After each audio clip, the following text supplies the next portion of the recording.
cairan yang menumpuk di paru-paru ini kalau masih bisa ditangani dari awal, itu bisa dipasang selang dulu ya, selang thorax drain atau chest tube namanya. Dalam perkembangan perawatannya nanti cairannya masih numpuk ataupun kok malah nggak keluar dari selang itu ya, baru langkah berikutnya adalah dengan operasi. Operasinya bisa dengan operasi yang tradisional yang buka lebar, bedah toraks, ataupun menggunakan minimal invasif. Minimal invasif biasanya kita menggunakan teknik VATS ya, Video Assisted Thoracoscopic Surgery. Operasi besar itu otomatis kita harus mengekspos paru-parunya dengan cara menyingkirkan organ-organ sekitarnya, jantungnya, esofagusnya, kerongkongannya istilahnya. Nah kalau dengan VATS ini kita bisa dengan nyaman gitu ya, dengan bantuan kamera itu kita tanpa nyenggol-nyenggol yang lainnya yang jantung. Nah,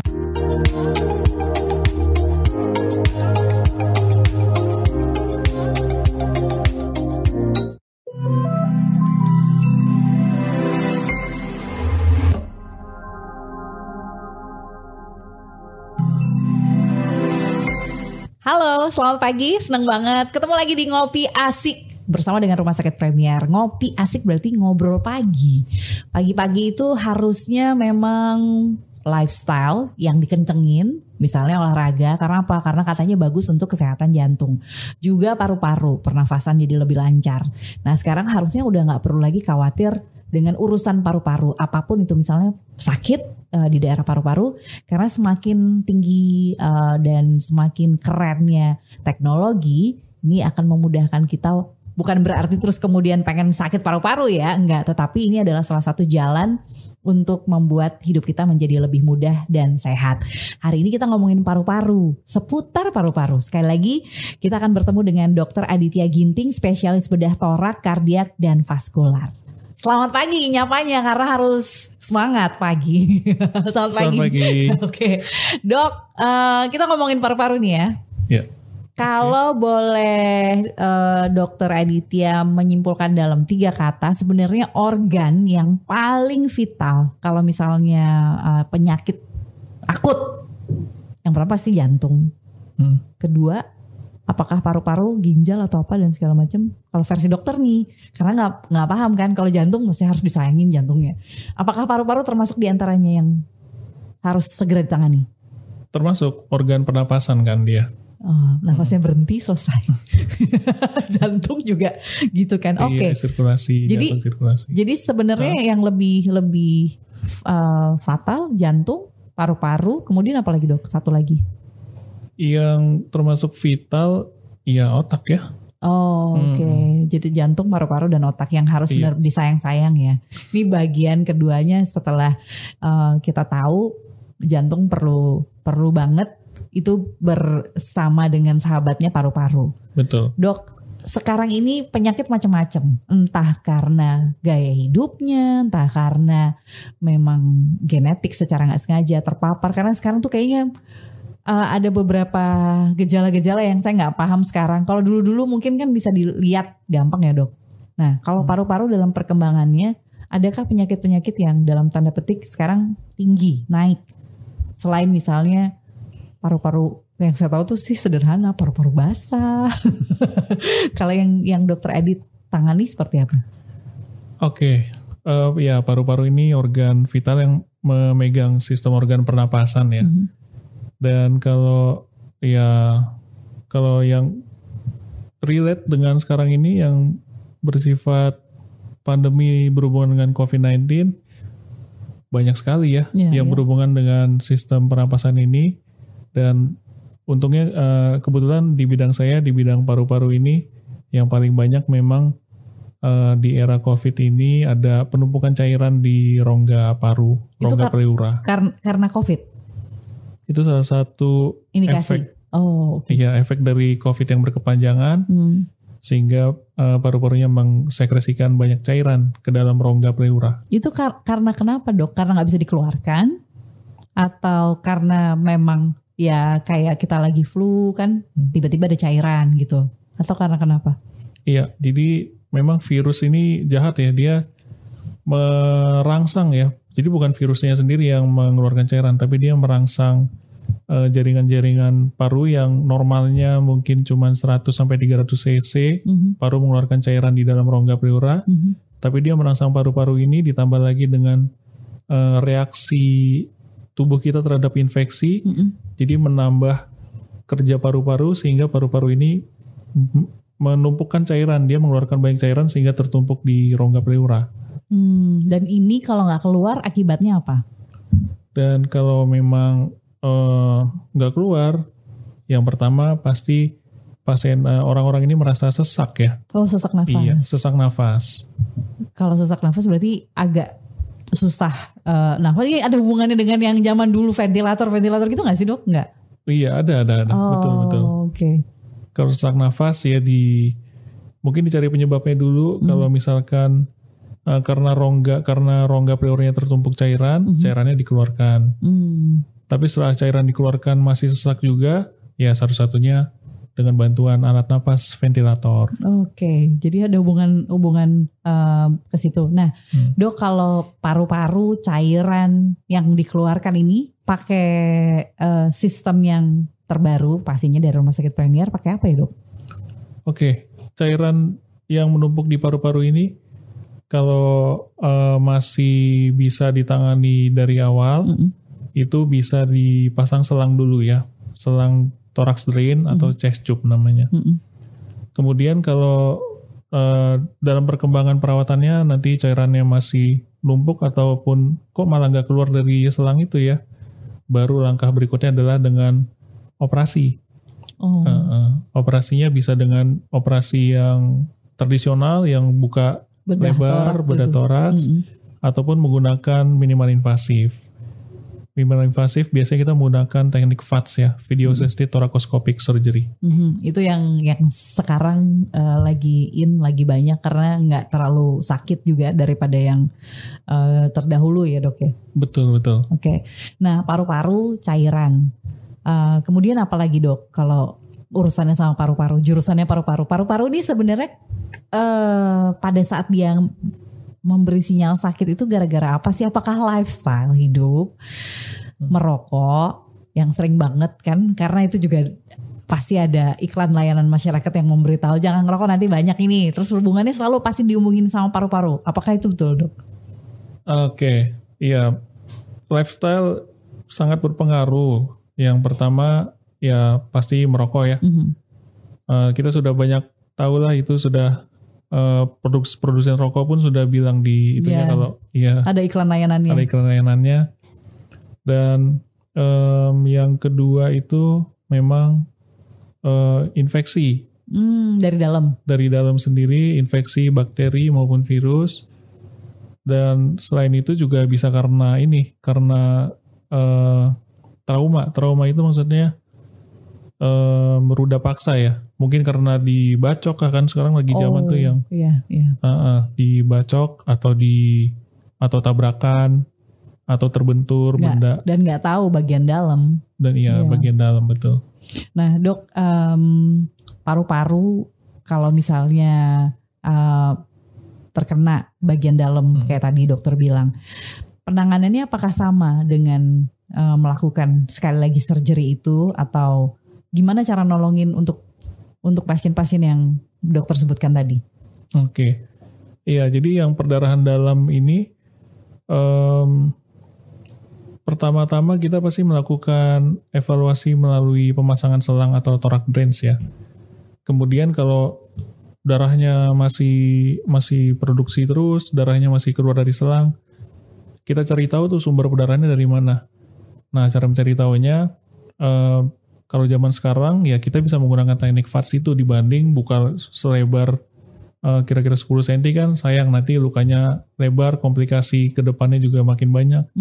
Jadi kita lebih milih yang sayatan kecil dan bisa menyelesaikan masalah atau mencari sumber perdarahan di dalam dadanya. Itu bisa dilakukan. Balik lagi dok, paru-paru. Kan tadi kita sudah ngomongin lifestyle. Olahraga mengambil peranan juga nggak supaya paru-paru ini sehat? Oke, olahraga tentu ya betul. Jadi semakin sering olahraga, paru-paru kan semakin kembang kempis aktif ya. Justru itu yang dapat menjaga kestabilan imunitas dari paru-paru. Kalau jantung itu kan ada, kemarin tuh sempat ngobrol, kalau jantung tuh ada penyekatan, ada penyumbatan. Apakah itu juga terjadi dengan paru-paru? Misalnya ada penyumbatan atau apa, gara-gara mungkin pola makan atau darah atau apa. Kalau di paru-paru gimana dok? Iya, kalau paru-paru yang berhubungan dengan yang relate sama rokok ya, yang paling banyak memang ada kerak atau apa gitu istilah-istilahnya. Kalau di jantung gitu, kalau di paru-paru apakah sama? Di paru-paru ya beda ya. Beda-beda. Jadi paru-paru cuman ada neoplasma. Apa itu dok? Neoplasma itu maksudnya tumor atau cancer ya. Oh, langsung ya? Iya. Kalau yang kayak COVID itu yang apa segala macam, yang nutupin, yang apa segala macam gitu-gitu, kalau itu hubungannya apa dok? Sama paru-paru juga kan? Itu hubungannya sama paru-paru, cuman penyebabnya infeksi. Oh, karena ada virus yang masuk. Ada virus yang masuk. Neoplasma penyebabnya ya karena pola hidup, gaya hidup merokok itu. Nah, balik lagi sih the magic fast. Selain menangani paru-paru yang tadi dokter sebutkan cairan, kemudian misalnya ada yang luka trauma karena kecelakaan, apalagi yang bisa dilakukan dok sama alat ini? Karena ini salah satu hal teknologi, sayatan kecil, mungkin pasien juga nggak akan terlalu sakit seperti kayak kalau sedang operasi zaman dulu ngeliatin orang bedah torak tuh sebulan nggak kelar, tetap sakit di situ di bagian itu gitu. Oke. Jadi selain yang udah saya sebutkan tadi, di samping itu juga bisa menangani yang saya sebut tadi neoplasma atau tumor, mengangkat tumor. Ataupun kalau tumornya udah terlalu besar, kita cuman mau biopsi, bisa juga mengambil sedikit jaringan tumornya untuk dibiopsi. Selain itu juga kalau ada cairan, entah cairan karena infeksi atau entah cairan karena darah, itu bisa juga dengan menggunakan teknik VATS itu, video assisted thoracostomic surgery.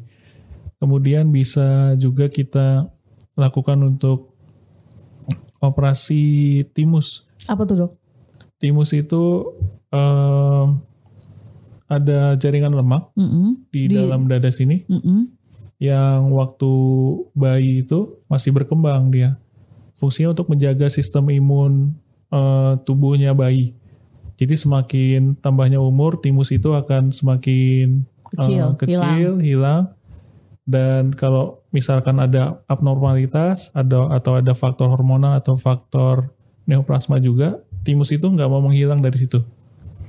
Jadi timus itu akan tetap di situ dan itu menimbulkan gejala seperti nyeri, tidak nyaman, dan juga bisa ke saraf ya. Ini kenapa terjadi, kok jadi abnormal gitu, kenapa dok? Karena memang kondisi si pasien sendiri atau karena apa? Kadang-kadang kayak misalnya contoh kanker yang ada di paru-paru, kan kita nggak pernah tahu pencetusnya apa.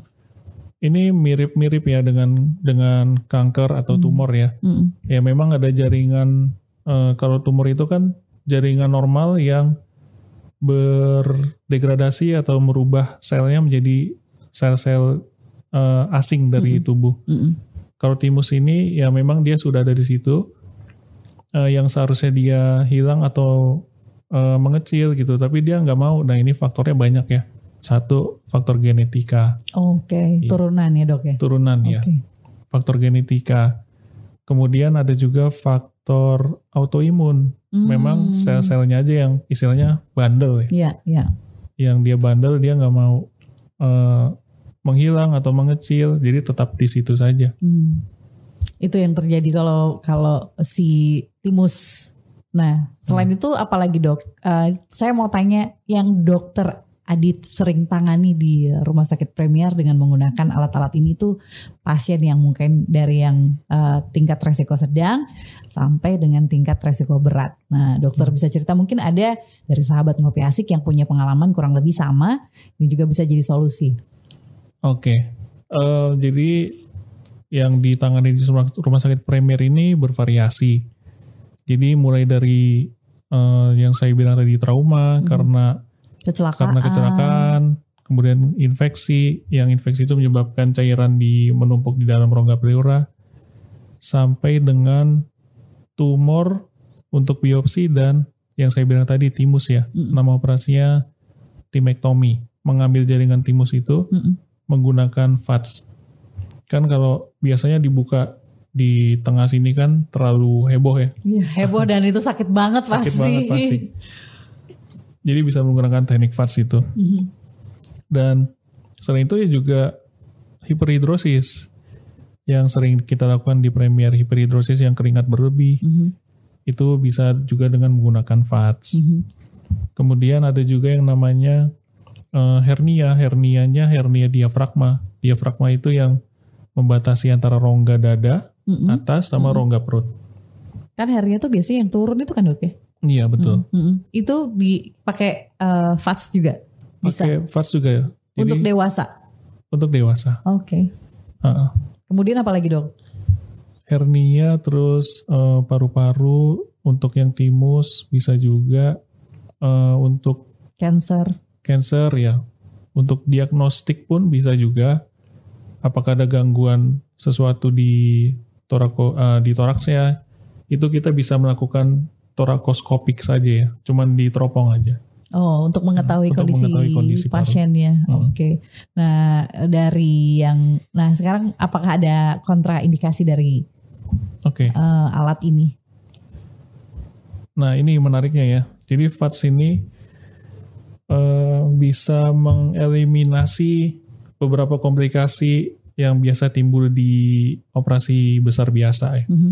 Biasanya kan kalau pasien udah tua gitu yang komplikasinya, yang resikonya besar, apalagi dengan sayatan yang besar, jadi menambah resiko. Jadi tidak memungkinkan untuk operasi besar. Nah, pilihannya bisa ke video session thoracoskopik surgery ini, bisa meminimalisir resiko usia tuanya, terus apalagi penyakit sekundernya ada diabetes yang mungkin nanti lukanya sulit sembuh. Jadi itu bisa membantu banget ya untuk pasien-pasien yang umumnya yang usia tua dan tidak memungkinkan untuk operasi yang besar. Pilihannya ya minimal invasif ini. Oke. Nah, minimal invasif tapi pasiennya adalah usia tua atau lansia. Dok, kalau misalnya kita nggak menolong seseorang untuk urusan paru-paru, apapun itu penyakitnya, komplikasinya biasanya deketnya kemana? Kalau tidak ditangani ya? Kalau tidak ditangani ini, kalau neoplasma biasanya itu agak lama ya, sampai ke stage yang terminal. Ya kalau udah stage terminal ya kita nggak bisa ngapa-ngapain lagi. Nah itu nggak nyenggol organ lain? Nyenggol orang lain ya. Nyenggol organ lain ya. Iya, nyenggol ke jantung atau kemana. Biasanya kalau udah usia tua itu kan macam-macam komplikasinya kan, Dok. Dari diabetes, dia nanti akan pasti jantung. Dari jantung nanti ketemunya kemana. Pasti dia yang ikut-ikut disenggol organ-organ lain. Nah, kalau starting pointnya adalah si paru-paru. Oke. Justru ya itulah yang menjadi kelebihan VATS juga ya. Kalau operasi besar itu otomatis kita harus mengekspos paru-parunya dengan cara menyingkirkan organ-organ sekitarnya, jantungnya, esofagusnya, kerongkongannya istilahnya. Nah, kalau dengan VATS ini kita bisa dengan nyaman gitu ya, dengan bantuan kamera itu kita tanpa nyenggol-nyenggol yang lainnya yang jantung. Karena dia sangat kecil ya. Sangat kecil, betul. Pengerjaannya juga computerized kan, bisa dilihat langsung. Iya. Yang bisa mungkin lebih teliti. Kalau yang zaman dulu kan banyak proseduralnya. Belum lagi pasca secara operasi kan pasien juga akan merasakan sakit yang hebat. Nah, kalau si operasi kecil ini apa sih minimal yang dirasakan sama pasien, Dok? Oke, jadi yang minimal dirasakan nyeri di lokasi sayatan kecil itu ya. Hanya itu yang masuk ke dalam-dalam itu nggak kerasa ya? Itu nggak kerasa sama sekali. Oke, jadi ini enak sebenarnya kalau untuk penanganan ya, Dok. Lebih nyaman ke pasien.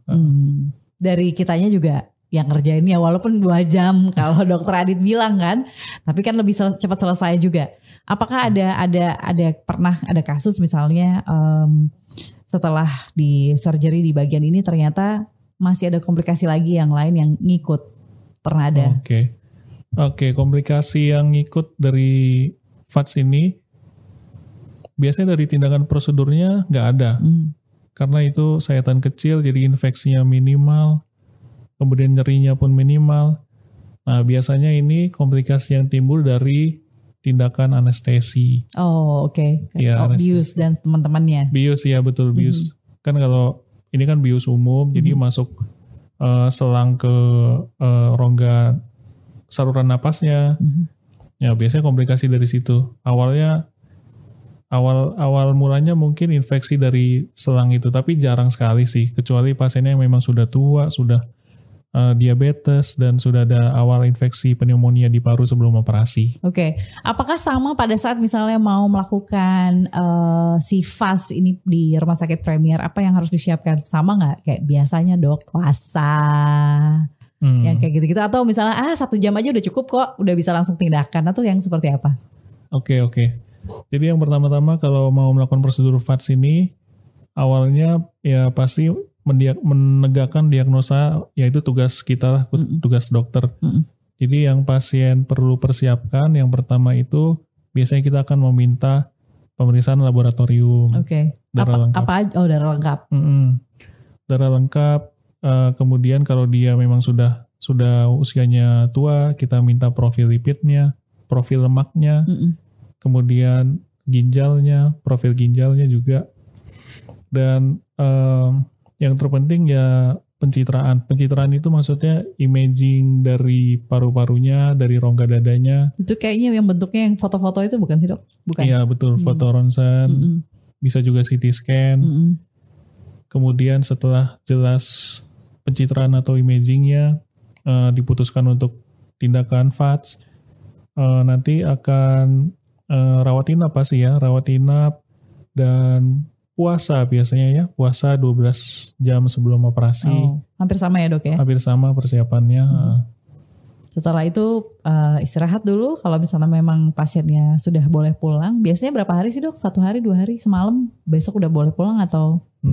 Jadi tergantung dari kondisi awal pasien ya. Kalau kondisi awal pasien di awalnya udah amburadul, maksudnya udah jelek, udah sakit banget. Iya udah sakit banget di ICU, itu bisa lebih lama. Tapi kalau awalnya memang sehat-sehat aja gitu dari penampilan, rata-rata itu 3 hari 2 malam ya. Bisa lebih cepat lagi. Apalagi kalau cuman hiperhidrosis gitu, yang operasi kecil, simpatektomi, sarafnya jarasnya diputuskan, itu cuman 1-2 hari. 1-2 hari udah bisa pulang ke rumah. Bisa pulang ke rumah, lebih nyaman. Sudah cukup sangat jelas sekali sih kalau misalnya bicara video assisted thoracostomy surgery. Karena ini hubungannya sama teknologi yang menyelesaikan semua masalah, terutama di bagian dalam. Kalau Dokter Adit adalah menangani masalah paru-paru. Dokter Adit, sebelum kita tutup, ada yang mau disampaikan nggak untuk sahabat Ngopi Asik berkaitan dengan mungkin si VATS ini, dan bagaimana kalau misalnya pasien mau merujuk langsung di Rumah Sakit Premier Surabaya? Jadi secara overview, VATS ini dibandingkan dengan operasi yang tradisional yang biasanya konvensional, dia bisa meminimalisir nyeri, terus resiko ke depannya lebih sedikit, dan length of stay-nya atau lama rawat inapnya lebih singkat. Dan kalau komplikasinya pun dan waktu perawatannya lebih singkat. Jadi untuk VATS ini sangat direkomendasikan ya, terutama untuk yang usia tua, yang resikonya lebih tinggi, ataupun bahkan yang usianya muda, yang cuman misalkan tindakannya hiperhidrosis, torakal simpatektomi, itu juga direkomendasikan. Dan kembali lagi, ini kan namanya kita operasi dan mengobati penyakitnya sudah kita selesaikan. Setelah pulang dari rumah sakit harus tetap menjaga gaya hidup ya. Kalau awalnya merokok ya jangan di stop lah merokoknya. Kemudian kalau awalnya suka di tempat-tempat polusi dikurangi. Terus yang memang sudah tua dan lemaknya berlebih, ya makanan yang berlemak-lemaknya dikurangi juga. Dan kalau misalkan ada keluhan yang mungkin tadi sudah saya sebutkan dari awal atau sampai cuman berkeringat sedikit aja gitu, atau dari yang parah kalau merasa ada tumor atau apa gitu, segera periksakan ke rumah sakit terdekat. Dan rumah sakit Premier ini memiliki heart dan vascular center dan juga thorax center yang sangat mumpuni dan punya alat-alat yang sangat mendukung untuk operasi-operasi canggih seperti ini. Baik, Dr. Aditya, terima kasih. Ketika teknologi itu hand in hand sama dunia kesehatan, pastinya pasien akan merasakan dampaknya. Hal ini sudah diceritakan oleh Dr. Aditya bahwa sudah lagi jarang sekali dilakukan operasi konvensional di Rumah Sakit Premier, malah lebih banyak membuat pasien less pain ya. Sudah, kalau bisa mungkin pain free. Memungkinkan sekali. Nah, semua akan terjawab kalau misalnya sahabat Ngopi Asik datang langsung ke Rumah Sakit Premier untuk melihat bagaimana kecanggihan teknologi untuk membuat teman-teman atau pasien ini lepas dari segala macam penyakit lah, mulai dari paru-paru mungkin atau jantung, semuanya ada. Terima kasih sudah bergabung dengan Ngopi Asik di Rumah Sakit Premier. Terima kasih Dr. Adit udah memberikan banyak sekali informasi tentang FATS. Apa dok? Video assisted thoracoscopic surgery. Nah, nanti kita akan ketemu lagi di topik yang menarik di Ngopi Asik bersama Rumah Sakit Premier. Sampai ketemu lagi.